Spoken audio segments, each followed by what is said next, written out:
Alright, hello everyone, it's mysticjuicer back with some more Yomi action. This time it is round 1 of IYL playoffs. Myself versus CloudCuckooCountry. Leading off Trock. Generally lead off Trock against CCC because I know that it's a character that really tilts him.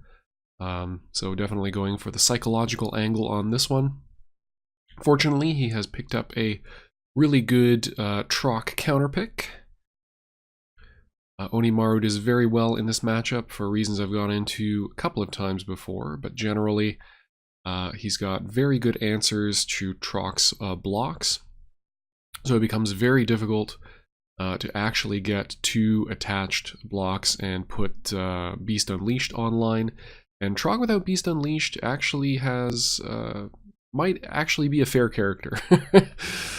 You still have a lot of tools though. You can defend yourself with big grappler normals, so your normals are going to lead into very consistent damages, Trock. For any normal into Queen, any normal into Jack, any normal into Ace Ace is going to deal 15 to 25 damage, something on the order of that. Okay, we got our first attached block, so we're doing pretty well. He's putting out a 6 would indicate to me that he probably does not have a 5, because you would probably lead a 5 over the 6. So that's probably why I'm going to put this 4 attack on the table. Try to defend myself against guard crushes of the 8 and 10 variety. The name of the game is just going to be to try to spend cards as efficiently as possible because our blocks are very, very difficult to achieve in this matchup. Even if we block successfully, as we just did with an 8, that is a rank of block we're never going to see again unless we somehow play Beast Unleashed. And playing Beast Unleashed just to get your blocks back is a pretty sad state to be in. Okay, nice, we duff out a 10. We now have all 3 aces, but probably better to just put the damage on the table, get the life lead while we can, try to pick up another ace somewhere so that we have another 20 damage on deck. Do end up drawing into an 8, but we couldn't have foreseen that. It's a bit of a question about whether that was a smart play to play the aces there rather than wait and try to get Beast Unleashed on deck. It is a lot more damage. Like if you think about it in terms of something like Midori's super, he gets 20 damage for the first 2 aces and then 16 damage for the 3rd and 4th if you pump them. If you compare that to Trock, he gets 20 damage for the first 2 aces off of Eagle Totem, and then he gets 25 for the 3rd ace off of Beast Unleashed. So a pretty significant difference there, and in general you want to maximize your payoff in all situations in Yomi, because that's how you win. You can't guarantee winning combat, but you can control how you follow up, how you maximize your payoff once you have the guaranteed confirm. Yeah, there we get hit with one of those awkward 8s. We could have defended ourselves with Jack or Queen, so that would have been good singleton targets. I didn't want to attack into a dodge. I had been pretty attack heavy, so I was expecting CCC to go for some dodges now that his hand was somewhat developed. Unfortunately, not the case. Always the difficult play against Onimaru with a high hand is, do you attack to protect yourself against his big guard crush normals, or do you block his dodges? Throwing is very, very risky, because his normals are relatively slow, so you do not want to throw into that stuff for a lot of free damage. Nice. We get around singleton ace. Gonna face down. We could probably respect that. Seems a little weird to joker there, but I mean, it's guaranteed protection from damage. Okay, picks up a single ace. So he could wake up.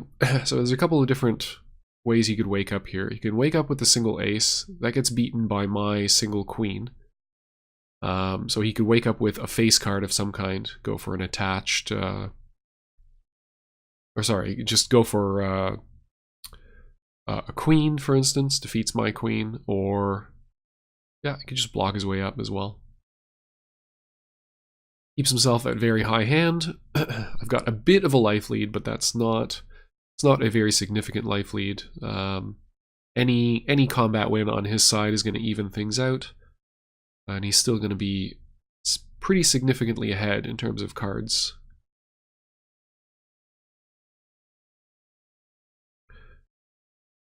We still got that ace that I need to contend with, so I need to either...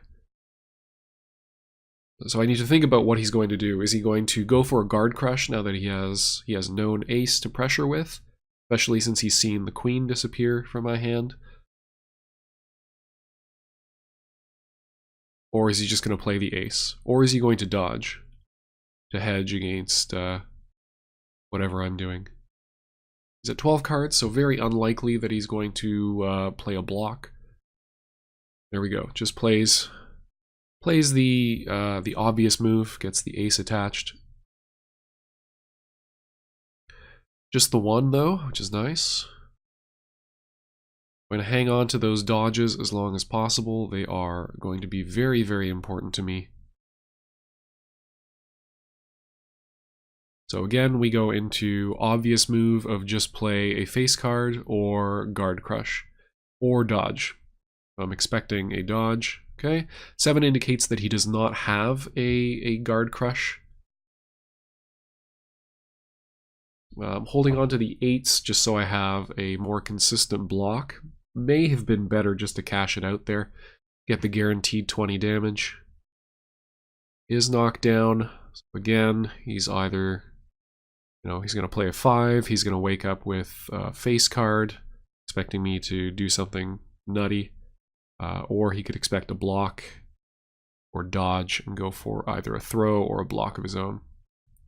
He blocked the one time, so I'm hoping he plays passively. But I could eat a significant amount of damage here. He wakes up with a jack. That's going to be 35. He's got the second jack in hand. Okay. Only 25 off a 0.8 speed move. Onimaru is a pretty good character.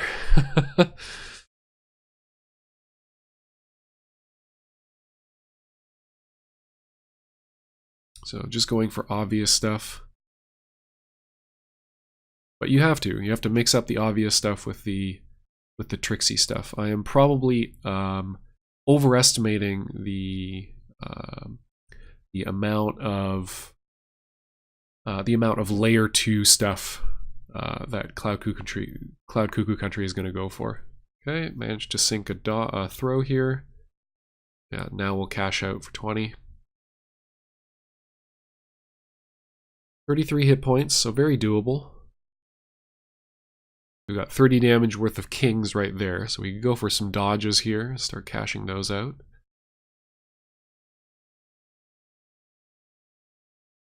Going to be fairly important for me to hold on to a single dodge that I can close the game out with.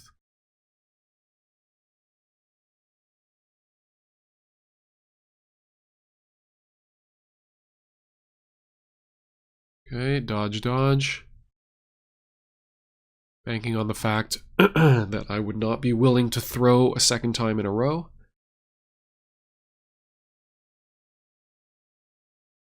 Good call by him. So we've got a couple of options in terms of our hand management here. We've got the 2 kings that we can cash out for 15 damage apiece. We can power those up as well, which is why I'm not spending them at the moment. We can power them up for the second ace to be able to get 20 damage worth of reach. So it's going to be very important, depending on how these next few combats go, to make those decisions about which is more likely. Okay, we get bonked for 10. Could have been much worse. Still at 41 hit points, though. The nice thing about fighting against Onimaru is once you get into the late game, his reach becomes very questionable. He has to have very specific sets of cards to be able to deal very specific increments of damage. So if he wants to deal us 20, he's got to hit with either one of three things. He's got to have Jack plus, so he has to have 2 Jacks in hand, he has to have a 10 in hand, or he has to have 2 Aces in hand. Those are the only ways he has of dealing exactly 20 damage. So this is going to be cashed out for 15. Good throw on his part, recognizing the fact that I think he's probably going to get aggressive with... Oh, no power-up is interesting there. I don't really understand why I'm not powering up the 6s for an ace. Now might be a very good time. Now that I've seen him power up for 2 aces. Yeah, there we go. So our aces outspeed his double ace move. So he's going to have dodge in his range a certain amount of the time. We can, if we sink 1 king, we then have lethal off of ace-ace, which is very helpful and useful. If I'm playing an attack here, it should be ace-ace. It should not be the queen.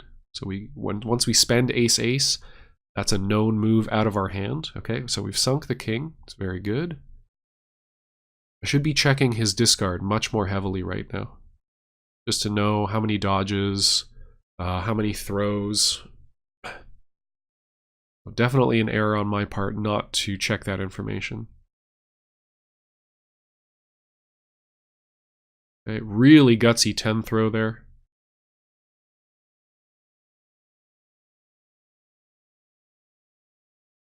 Okay, tosses one of the aces I believe he powered up for. He now has lethal off of 8 throw with no possibility of joker backup. I only have lethal off of... Actually, I have lethal off of throw or ace-ace.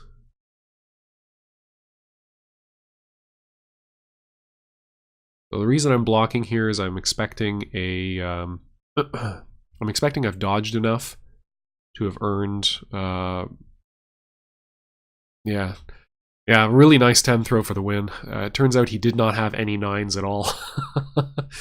So nicely played on his part. Definitely had the possibility of taking that first game.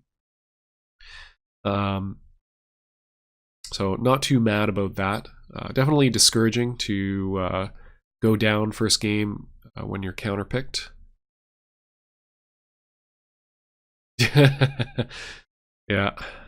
Yeah, definitely expected him to have the 9. I mean, he'd gone through most of his deck, or half of his deck at that point. You would expect at least 1 9 to have shown up. So we'll go with the Argar counterpick, see what we can make happen here. Yeah, so he did a lot of level 0 stuff of just it's like, hey, I have an ace in hand, so I'm going to play the ace. Or I'm knocked down, therefore I'm going to, you would expect that I would wake up queen, therefore I'm going to wake up queen. And then really turned it around in the last couple of reveals in the set, going for level 2 plays. Like, you think I have the 9, so I'm going to play this non-9 stuff. Okay, so really good matchup for us. Argagarg versus Onimaru, pretty solidly in Argagarg's favor, and it's all thanks to that beautiful ace block. We're going to get a little aggressive here in the early game because we are expecting Onimaru to play to build a hand. He's going to want to accumulate as many resources as he possibly can in this early stage of the game so that he has the tools he needs to be able to convert into damage off of his throws. The reason this matchup is often so difficult for Onimaru is that his His throws, while quick, he's got his dominant 7 throw in the matchup. His 8 throw is very competitive, only beaten by our own 7 throw in typical fashion. But in order to really convert damage off of any of those throws, he needs to have a large hand size. And by throwing consistently and throwing successfully, he's just unable to build that hand size that he needs. So we're doing pretty good. We've got actually only a 20 health life lead. We've drawn nothing but throws. We have a single ace in hand, which is nice. We don't want to get too throw happy because we could get very badly duffed if he decides to attack on a turn that we're deciding to throw. But so far so good. We've now informed him that we have an ace in hand. And now the delicate dance of the neutral in this matchup continues. The question is now on his mind is my opponent going to play the ace again? Is he going to play an attack that's going to defend that ace? Those are the key. Those are the primary decision points, and then that confusion and that trepidation allows me to exploit his decision making of like, okay, if my decisions are between my opponent is going to block very heavily and my opponent is going to attack very heavily, I can afford to block and dodge on my part, for my part, and I can option select both of those types of combat reveals, and that allows us to go in heavier with these throws.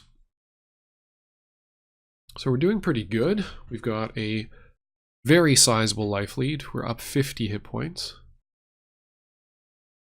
King is very weird, so I would either ace block or I would go for another 10 throw here. Okay, we get 10 thrown. So either of those would have lost to that combat reveal. So good stuff on his part. Now the question is, can we last long enough without a 10 in hand, or without an ace in hand, for him to die? The other nice thing in this matchup for us is because Onimaru cannot knock down off of his throws, he only has one way of knocking down, which is to hit with a face card with Final Authority backing. And so long as we can keep that from happening, he is going to continuously take a bunch of damage. Okay, he gets a successful dodge here. I'm going to go ahead and Joker this. He's going to go ahead and not follow up, which makes us very sad. We do have 2 10s in hand, and we have picked up another ace, so that's fine. We should take a second to really think about what we're doing on this next play. Okay, so go block, block. He's got another 7 in hand, which is very, very unfortunate for our part. So again, is he going to play the 7, or thinking that we're going to block again in the face of it, or is he going to go ahead and do something weird like dodge into a 10? I want to try to avoid that situation happening as often as possible. Still got a fairly good life lead. He cannot deal a tremendous amount of damage off of his throws, again, because he's only at 7 cards. So he's going to be dealing about 10 or 12 or 14 damage a turn off of successful throws. Yeah, so this should be 11 probably. Yeah, there we go. Closing the distance though, definitely coming back into this game. Issue with powering up now is that I have spent so many throws that I could be entirely throw locked. It does become increasingly risky to go for throws in the later game against Onimaru. Nice, get the dodge off. Might be able to afford to just let this be rather than try to give him cards. Yeah, might have been better just to allow that to pass. Although it would have been really unfortunate if he got a successful bluff off there. Still, he has spent 2 10s, 2 8s, 2 7s, and a 9. That is an awful lot of throws. He's got 7 cards out of 39 remaining in his hand. has yet more throws, so really has has the tools he needs, it seems. I'm hoping he eventually runs out. Okay, double pump there. Closing in on a very important life total here.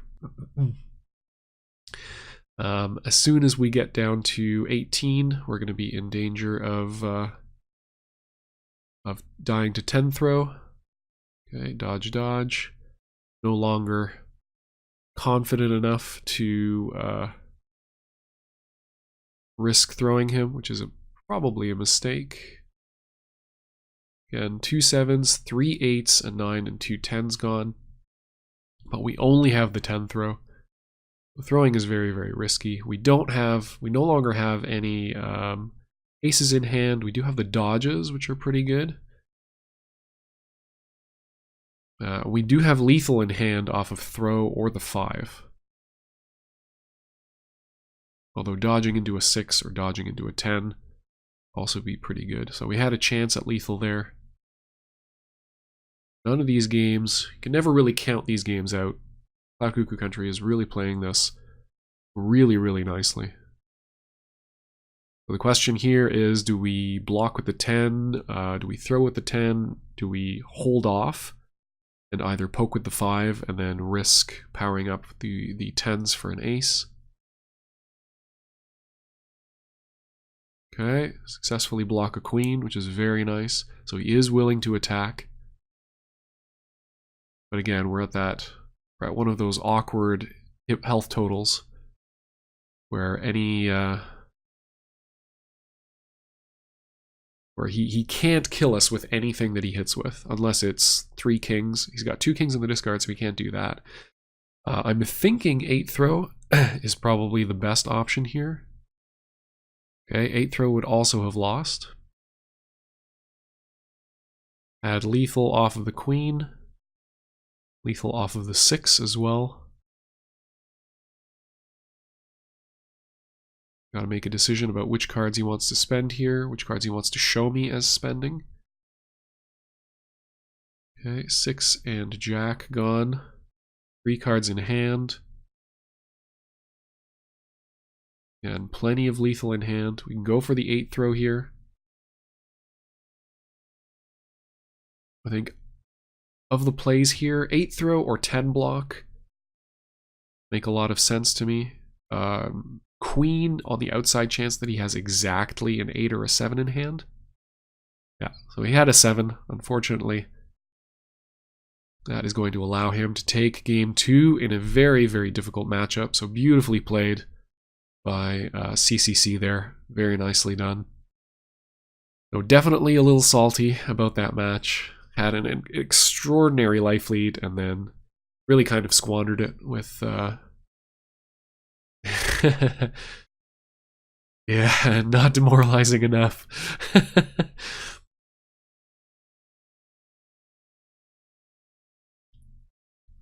Smiling through the tears.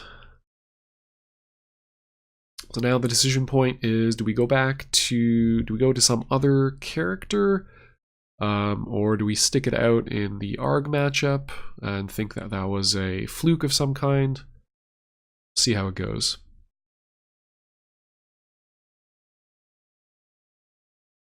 So ultimately, I am going to stick with ARG, but I'm taking a moment here to resettle, rethink, think about my different options. What do I feel better about? I am down 2 now in a first to 4. I've got to win 4 before he wins 2 more. So if I do play Argagarg, I know that I'm going to deal with some sort of pretty brutal counterpick. This is a 20XX format, so all characters are legal. I could see Zane. Zane would be very, very difficult for me to deal with. Trock. There's a couple of different characters. Gloria. Again, not sure to what degree CloudCuckooCountry feels comfortable with any of those particular characters, but definitely going to be a challenge. Okay, so sticking with Argagarg, we're going to go back to the plan. See if we can make some better decisions to get us to the end of the game. Open up with the ace, run right into an ace, so that's a pretty good start.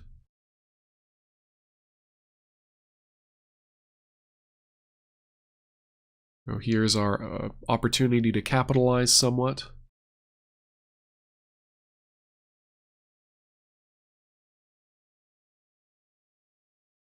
So we have a couple of different approaches we can take here. We can block to try to run him out of throws. So, you know, go ahead, try to win combat, remove the bubble shield, whatever you want to do, but you are going to have to spend an expensive card to do so. Probably good to block with the 9, yeah. So this is only going to lose to a 10 attack or a throw, and either of those would be nice to get out of his hand. Yeah, there we go. Happy to see that gone. So 10 throwing rather than 10 attacking, just to prevent the possibility of me just dodging, which is also a tool I can use to guarantee that he needs to use a throw to beat it. So we got a bit of a larger hand than we did last time. Run out another ace, catch another ace of his, which is very good. We haven't done a tremendous amount of damage, but we are setting ourselves up nicely to have a fairly large hand. We don't need to do anything particularly dramatic here. I'm going to go for an 8, try to counter throw something. Yeah, that's fine too. That essentially runs another throw out of his hand. We take no damage for that, so I'm quite happy to see that 8 gone. Hashtag value. Yeah. Drawn some 7s, which are nice too. It's going to prevent weird stuff like dodging into a bunch of kings. Stuff like that. Going for an attack here, it's a bit odd. I've already run 2 silent aces out, so it's very unlikely that I would have another one in hand. Yeah, that's going to run into a block, give him some more cards. That is definitely not my advantage to do so. I should definitely think about powering up the queens. Yeah. I want to hold on to the 10s, just in case we find any stray 5s running around. They are going to be useless as counters to Final Authority, as that cannot be countered at all.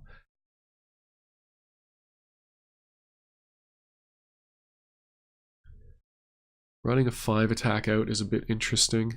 Yeah, okay. Well, we still sink something. That's pretty good.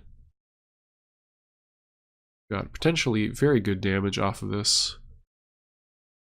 Okay, managed not to run into, I think that would have been the 3rd Joker of the set.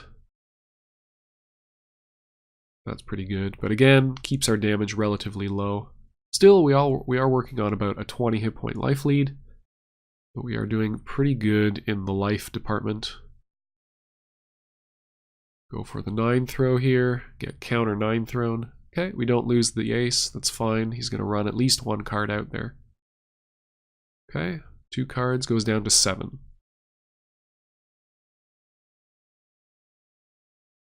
Evens up the life totals though. We're back in a situation where we are trying to cobble together a couple of, a bit of damage here and there. And then he's going to equalize with a single stray combat win. Yeah, I think it's pretty much indifferent between the 8 and the 6, or the 6 and the jack, I should say, as follow-up there.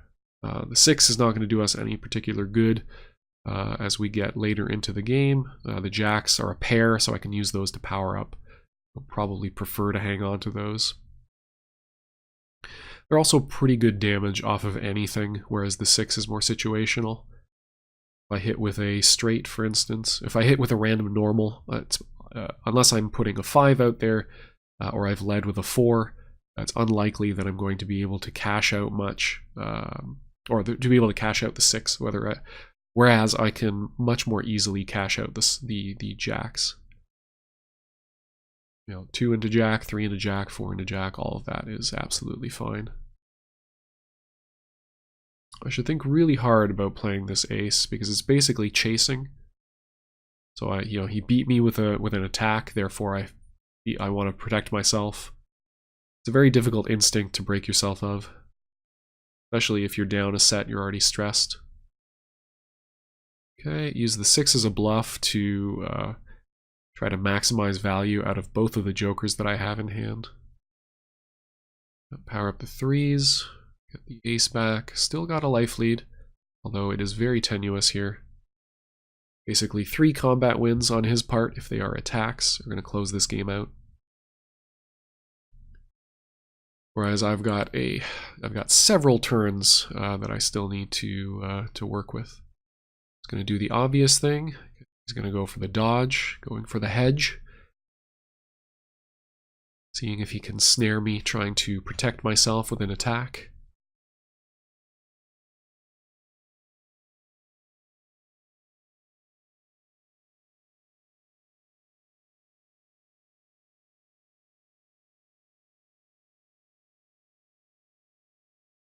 Very tense stuff. He's definitely make this a very, very difficult matchup for me. Playing it very, very beautifully. Not going... He opened this one really aggressive with aces, so he's not afraid of playing attacks. So I do have to worry about how often I'm throwing that sort of thing. Okay, it's immediately going to power up for a single ace. Didn't exactly check what I was looking for in his discard there. I think I was just counting how many throws he still had. Yeah, probably beneficial to be a little more aggressive on these turns. That is the third 8, but he still has 3 7s, 3 9s, and a couple of 10s kicking around. So I'm probably not going to run him out of throws. But again, I have a silent ace. I've got 3 aces in the discard, so this 5 is very unlikely to do anything except get me in trouble. Okay, well, I'll run it into a dodge, so that's fine. Spent, 16 damage there, so that's okay. Pretty happy with that. Oh, okay. Wait, no. I thought I had 3 aces in the discard. I must be miscounting. Probably conflating something that happened in the last game with this.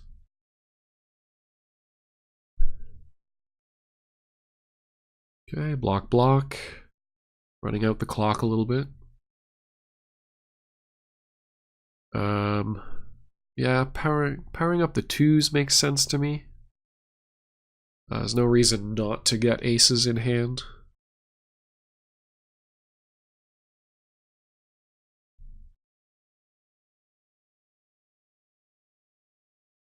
So he should now know that I have 2 aces.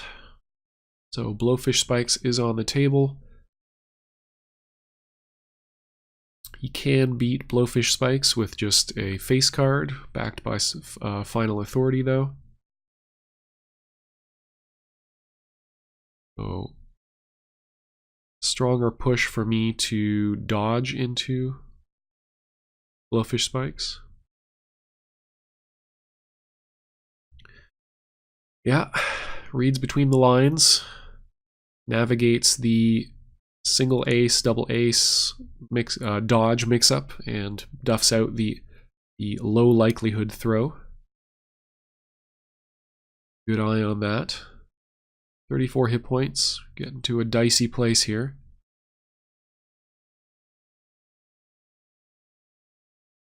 Yeah, and there we go. Catches me with the Final Authority.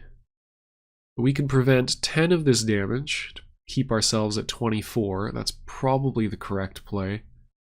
Doesn't prevent the... Yeah, no. Yeah, that's unfortunate. I think that's definitely an error. Being at 24 is so much more important. It is such a better life total than being at 14. That spending the Joker there was probably 99% of the time that was the correct call to make.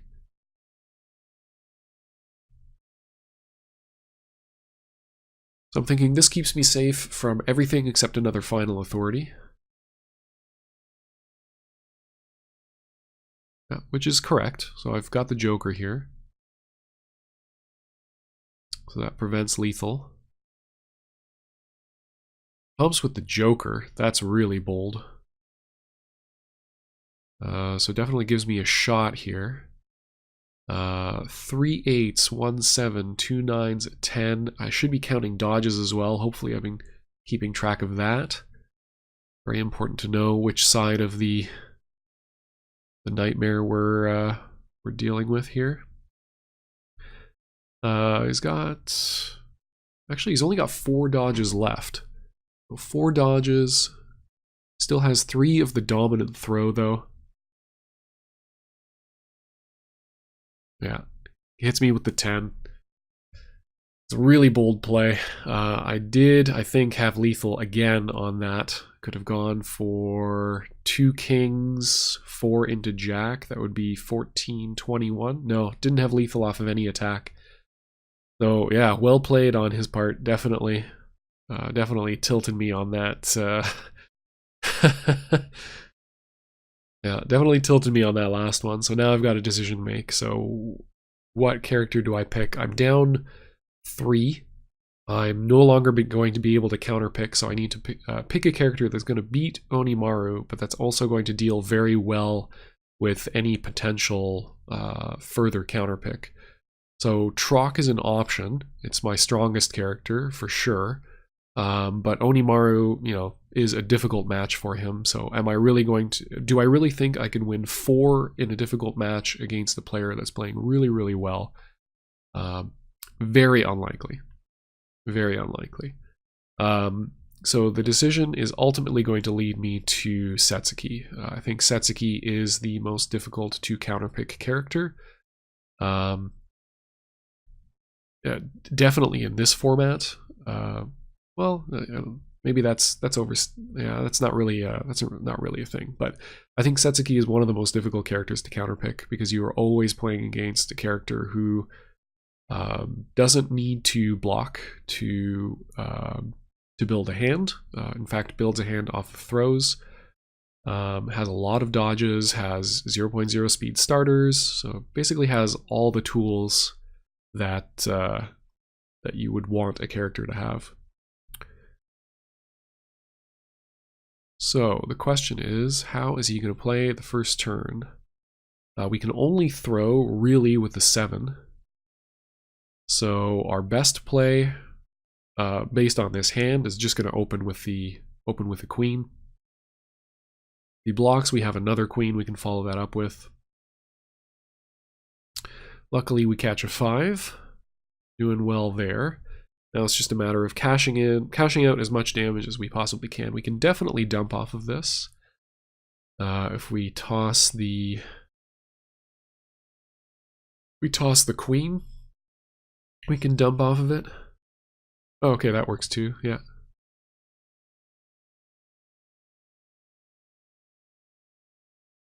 I'm going to trust myself to have maximized that damage. Yeah. If we pumped, okay. I think that was correct. King pumps for 3, queen pumps for 4. Yeah. So we did that. We did that correctly. Cash in a nice 22 damage. We indicate that we have a queen and a king in our hand. So the classic here is to throw. So he goes for the 7th throw. Good decision on his part.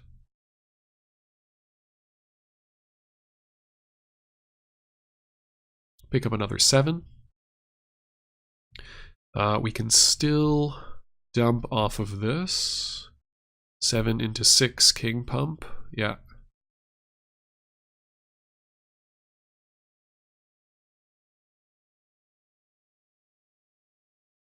Decision is, do we keep the queen just to have the queen and to continue threatening with that, or just cash it out and get a completely random hand? So I'm going to go ahead and do that.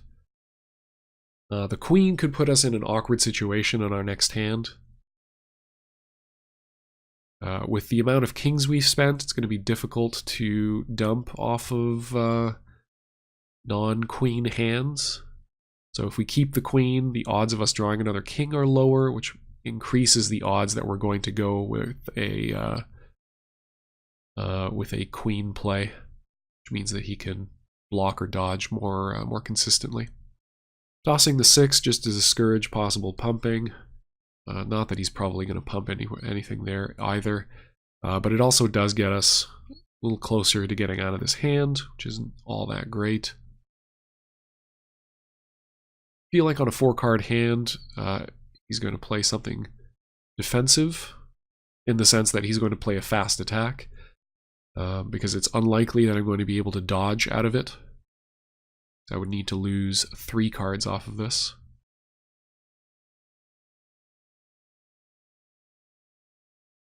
Okay, so we have the choice to either dodge into the throw and then try to go for something else, or we could just dump off of that. Try to cash out as much damage as possible. Only have a 20 hit point lead here. 3 kings, 2 queens in the discard.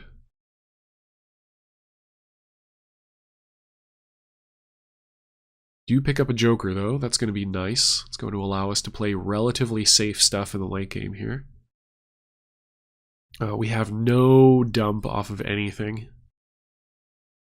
So we can maximize damage off of a throw, which is, you know, not all that much anyway.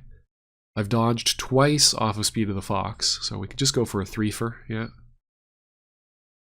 There we go. Still not going to be able to cash out for much.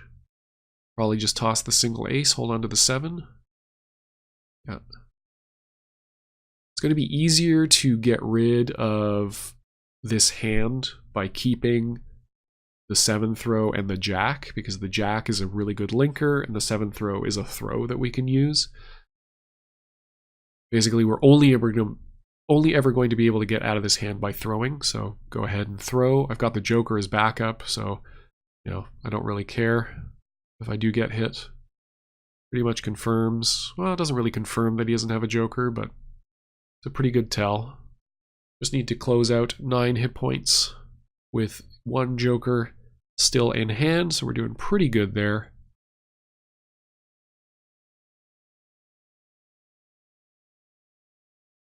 Kind of an awkward hand. Again, we can go for another dodge. We've been dodging an awful lot, so I'm hoping he goes for a counter throw. Nope. And that should do it. We can lethal off of 4-5. Hold on to the 3s, I guess, to power up the 3s, just in case. Okay, so good match. He gets an opportunity to counterpick here. Not sure what his standard Setsuki counterpick is. But he does end up going for Midori, I believe. Fortunately, so Midori has some interesting stuff going on in this matchup, I feel like. He definitely has, his queens are very good in terms of contesting Speed of the Fox turns, because he can beat basically everything that isn't a queen from Setsuki.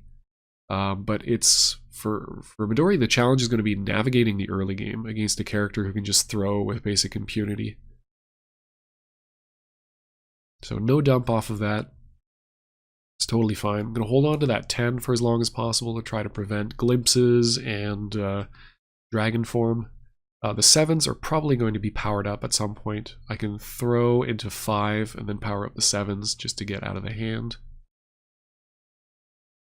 Okay, counter throw 5. It's going to happen sometimes. He can't really cash out much damage off of those throws though, because as soon as he does, his hand gets very low. He puts himself into a very difficult spot against a character that can deal a lot of damage and maintain card advantage against low hand characters very well. Because she never has to block, you're never going to get normal draw. She can oppress you with throws because she can maintain her hand size that way. Just very awkward. So we've got a slight life lead, but more importantly, we are cycling our cards, getting in there. Okay, so on these turns, I've got to think about, is he going to queen me, or is he going to block, or is he going to counter throw? Queens are going to be both, you know, 2 sides of that triangle. I can still dodge if I have 10 backup, although it means I'm not going to be dodging into much. Decision on whether to power those up, either empty or not. think holding on to them is fine. It'll be difficult to get rid of them. It's a bit of an awkward hand to try to fight my way out of. See if we can duff a throw. Nope. Give Midori some cards. That's a little unfortunate.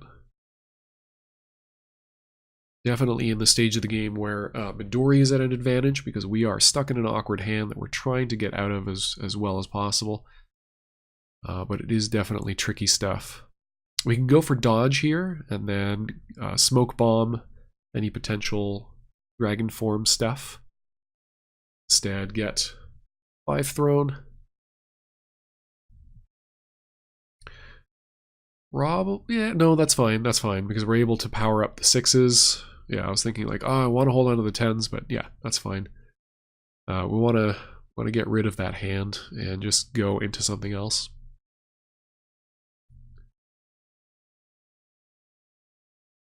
Okay, speed of the fox turn. No dragon form from him yet. With 2 10s now in the discard, it's going to be pretty easy for him to get into dragon form eventually. The cross up 4 attack. That is pretty nutty.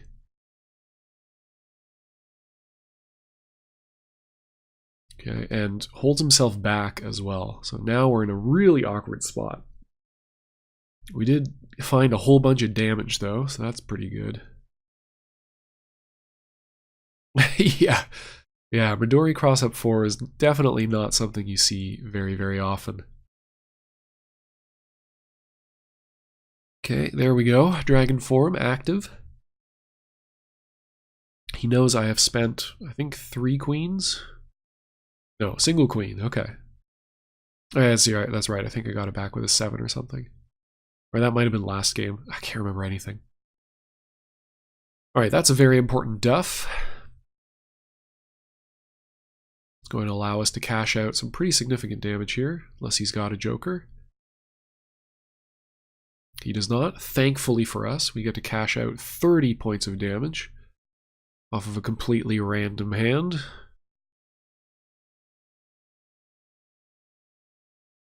He's definitely in the stage of the game where any random hits will convert to pretty significant damage. He's opened up with a king. That did not work, so we might see a queen come out here, or we could just see another king. Possibly he doesn't have any kings, or any queens, in which case this king is going to undercut everything that he could possibly do, except for ace-ace side of attack. Nice. Oh, pretty much the ideal situation there. Yeah, I should be rotating those to the dodge side so I don't have to.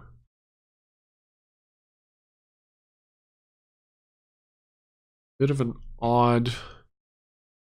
I'm wondering if it wasn't better just to king, pump with the 2 8s, go 3-4, and then knock down. I think that might have been lethal. Yeah, it's a bit silly. That would have been what? King is 5, 11. Plus 7, 18. Plus 6? No, wouldn't have been. Okay, so we're fine. We're still in. We did not completely screw that up. So we knows we have single ace. We think he probably doesn't have a queen.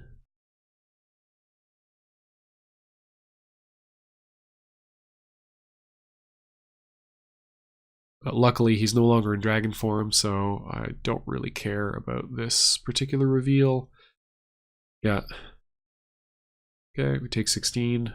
Still in pretty good shape. You don't have any throws anymore in hand. Never mind. Okay, we have the threat of throw into aces, or we could just play aces.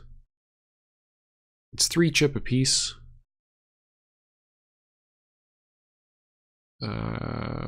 Not sure why I would ever play. Oh, okay, yeah, to prevent.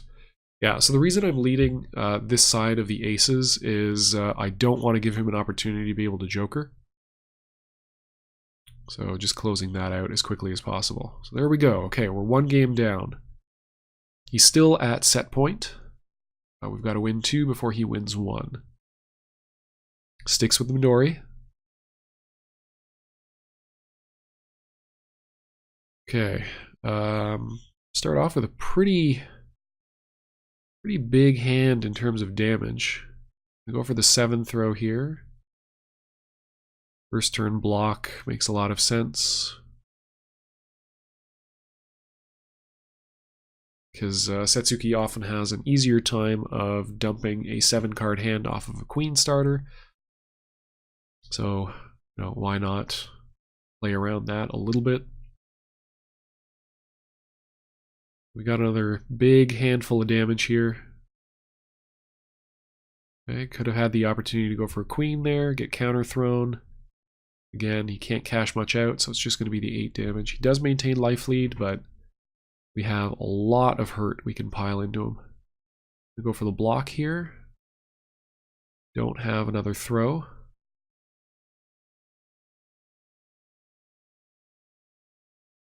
Rapidly getting into awkward hand territory. The block probably tells him that we don't have a queen, so we're going to play it now. Go. Cash out big damage here. Hope he does not have a joker. Play into it anyway, because who cares? We get all those cards back for free anyway. Alright, 1 point of damage. We'll take it. Easy come, easy go. It happens. 1 less joker we have to worry about later in the game. Still continues cycling through the rest of our deck. Okay, goes into dragon form. We don't have a 10. Don't have much of anything here, actually. But we did just cycle our cards. So why not go for the throw when he thinks we might have a queen? Okay, get counter thrown with the king. 17 damage is a lot. 17 damage is quite a lot.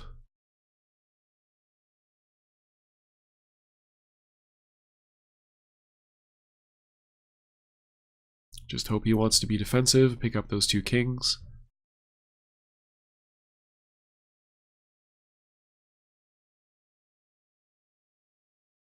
So the decision we need to make here is, does he have any more kings? Because if he does, we can just block, right? As any random character playing against Midori who's just spent 2 kings in the opening couple of turns and has gone into dragon form. Unless he wants to give up dragon form, he's not going to throw us if he doesn't have any kings left. Therefore, we can safely, sit back and build a hand. Well, that's not very good for Setsuki's game plan. So I would rather avoid doing that. He's gone into dragon form again. So the same decision basically applies, but I think it's more likely that he's going to go for a defensive play here. That by which I mean an attack, like a queen specifically. We can undercut a queen, that would be really, really nice.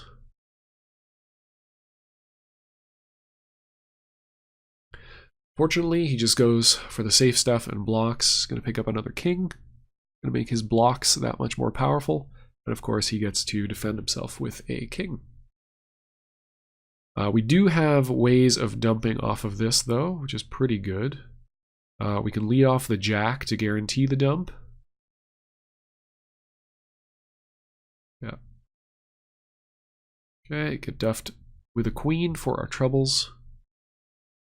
Go ahead and face down just in case. Okay.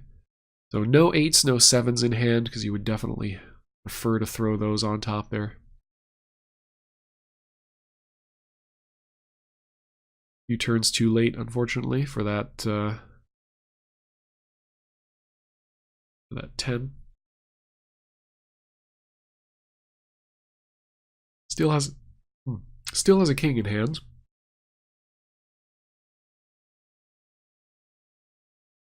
The question is, do we hedge against jack? The answer is of course not. We'll just be correct.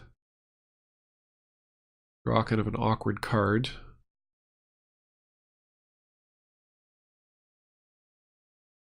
Yeah, okay. Yeah, that works. Never mind. Forget I said anything. Okay, we got our 7. We get to take a queen. Yeah, 7, queen, king back. Other options are double ace and a 10. Then we have the threat of throw into ace-ace or dodge with ace-ace backing. Although there's no way you could get the dodge off on the next turn because you'd only have 5 cards in hand, so never you mind. So we have the queen. He's going to expect us to want to play that as soon as possible. Of course, he counter throws.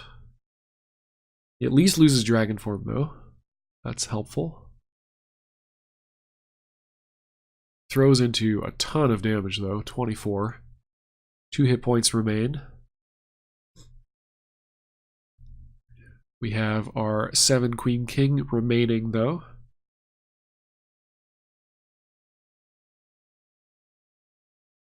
We'll go for the gutsy 7 throw. Do to him what he did to us. Question is, do you want to keep the queen or dump it?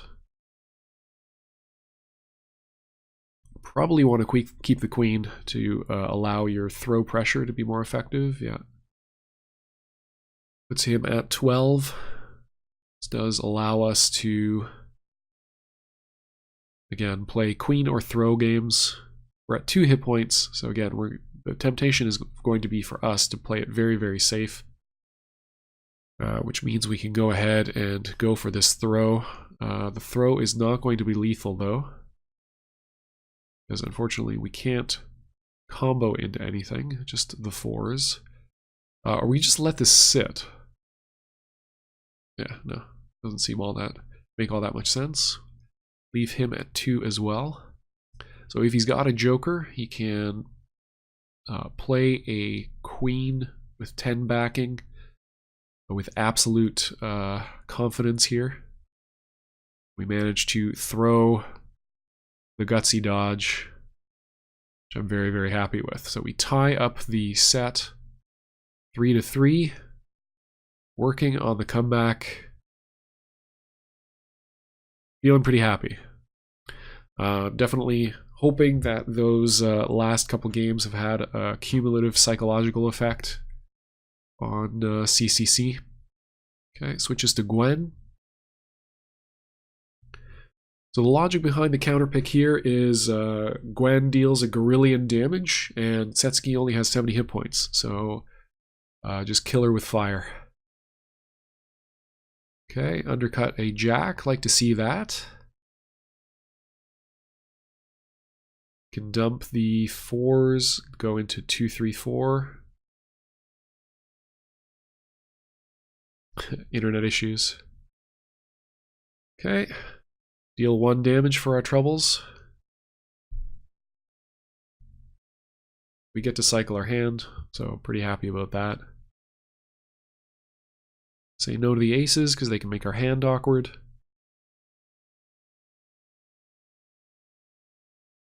Find a joker, that's going to be very helpful.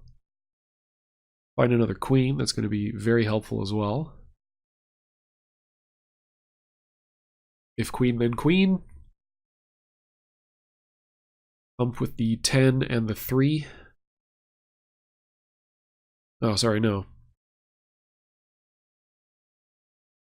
Yeah, just deal 9 and then power up the 6s.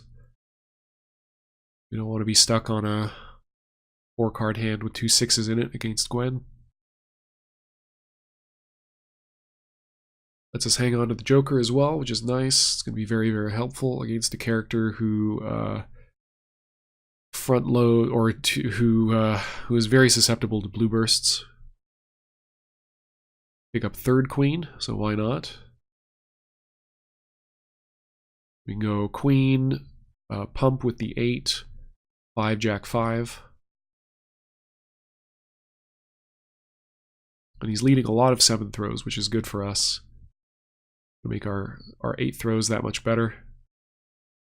Don't care about the face downs. Just cash out as much damage as possible.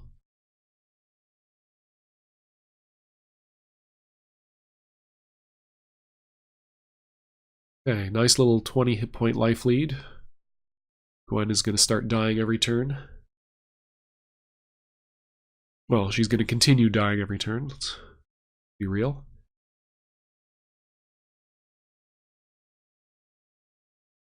The things I'm particularly worried about is King starter. There we go. Right on cue. I swear it's been a while. I didn't remember that happening. But luckily we've got the Joker. We can prevent this bajillion damage here.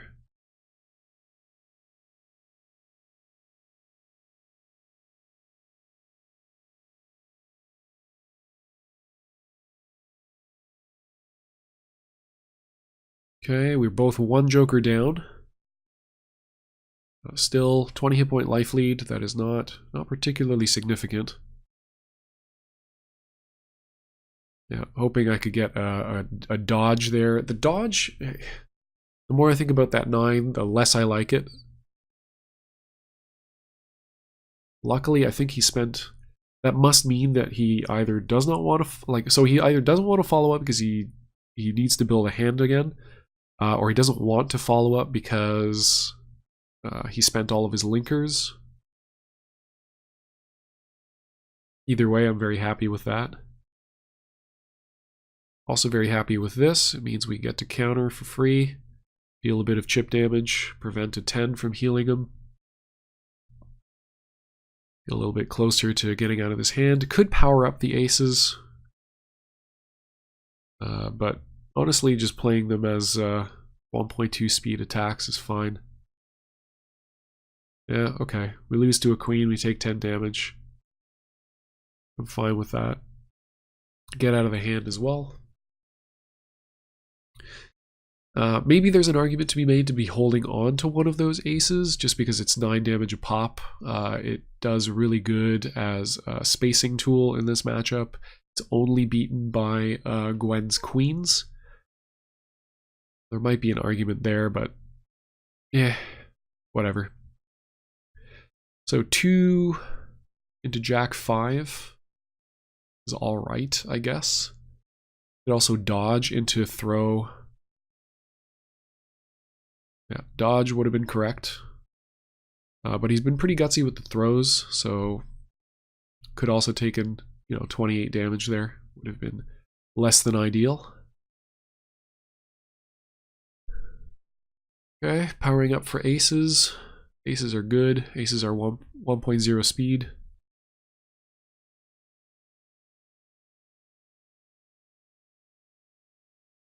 Got 10 cards in hand.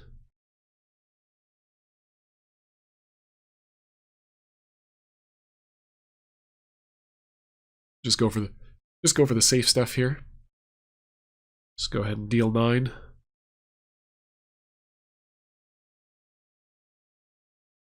Would have gotten counter thrown successfully there. So excellent throw reads from CCC throughout this entire set. His throw game's just been phenomenal. Found the last queen. It's not going to deal much damage, but we might as well. Go, duff out a jack. That would probably have been lethal. No reason not to go in here. Just find our damage where we can. That is all 4 queens now in the discard.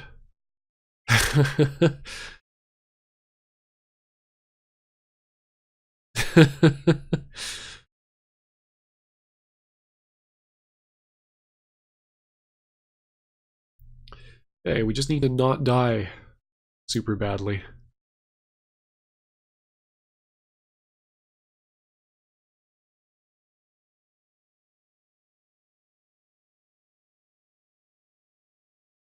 Get 8 thrown.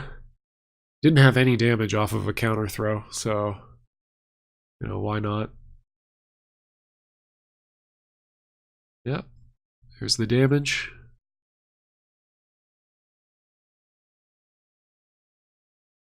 And just like that, the set is back to even. Fire with the 2 8s, so we have an ace.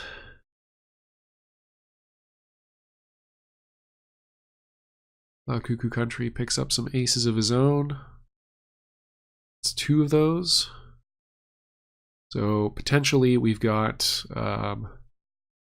dodge into command throw super, or we have raw command throw super, expecting him to have a dodge. And there we go. Managed to get it. Making the comeback. So kudos to CloudCuckooCountry for being a horrifying opponent to play against. GG's. I managed to fraud my way into second round of playoffs. Hopefully the luck continues on my end. In any case, hope that was enjoyable for you to watch, or very, very infuriating probably if you share my views about Setsuki and playing against her. Awful, awful character to have to play against. But a very good pick when you are down 3 matches in a first to 4. So yeah, kudos to my opponent. Better luck next year or in the next IYL, whenever that happens. And everyone else, thank you for watching and enjoy yourselves. Yomi. Cheers.